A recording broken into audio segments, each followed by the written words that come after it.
Alright, let's talk juice board. Had it for 30 days. I've actually had it for almost a year, but I consecutively rode it for 30 days to see how it would work for a little enjoyment. I did write a few things down on what was positive, what was negative about the juice board, but let's go over them right now. Let's just take a few minutes and listen to what I have to say. This is not a full comprehensive review of the juice board, but I'm going to take you over a few things of a daily 30-day grind just to enjoy the sights of downtown Minneapolis and of course the riverfront that we have here. Alright, let's start off with the remote control. Here is the juice board remote control. It only has go and stop. If you look on the sides, it does have just there's the on and off switch. And it does have a total of 4 settings. They're both going to be set on low or slow or for beginners, and that's high and low. You can show the high and low here, and then also the settings are more. There's a little switch back there. If you can see the little switch. There's a rabbit and there is a turtle. So right now I actually have it set on the rabbit mode, and it's on the low setting. This is going to be for more of a faster pace, more an advanced pace for the settings. I suggest for beginners you put it on the turtle mode and low. Start off very slow and move forward from there. Let's go ahead and finish reviewing this remote. As you can see, it does take 2 AAA batteries. Something I find negative on the whole remote control issue. On the remote, there is no settings for letting you know if the batteries are going to run dead or they're getting dead, nor is there a communication between here and the board where it just pretty much tells you there's nothing available. There's nothing telling you that the board is going to run dead. That being said, we're going to move on to the strap. Mine, very small strap. I was able to yank it off very easily and it broke the remote. You can see there's a little crack in it. Actually a nice big hole in it, as I can see. The remote is made very flimsy. I'm not very proud of the remote, but again, this is more of a beginner's board. I recommend that beginners start off with this before they move to anything more advanced or even faster. And I mean, I've had this for a year and you know, ridden it different places, stuck this in my pocket in my book bag, and you know, it has lasted me a while, but I'm not too proud of this remote, and let's just say they could have improved on the remote here. All right, let's move on to the actual board.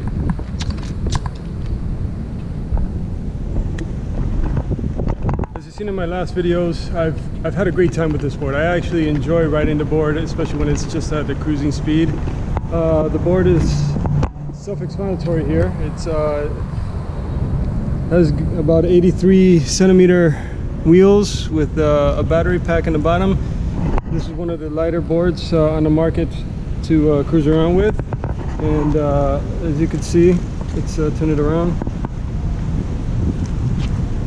As you can see, it does have a battery pack. Now right here it does have that light indicator. With that light indicator, it does change from green, where it's fully charged, to blue, where it's about 50%, and then it turns red. Here, this is about the only place you can see the indicator, which is not bad. Again, recommended for beginner, not an advanced or intermediate. But anyone that rides boards, anyone that rides e-boards will enjoy this. Will definitely enjoy this ride. So, performance-wise, let's move on to performance-wise. Here we go with performance. So the board has a 6 to 7 mile range, depending how fast you actually do ride it. This is at max speed 20 miles an hour. Again, safety is first, so 20 miles an hour is a pretty fast speed, especially coming from a juice board, which is mostly for beginners or even intermediate. I mean, I did say intermediate could benefit from this, especially when you're just riding down the street or going grocery shopping down the street, maybe even, you know, enjoying a good sightseeing as we do today.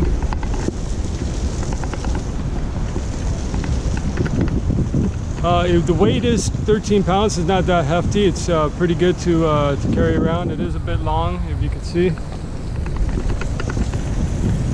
It does go to about almost my waist, and but I can carry it for a good amount of distance without having any issues.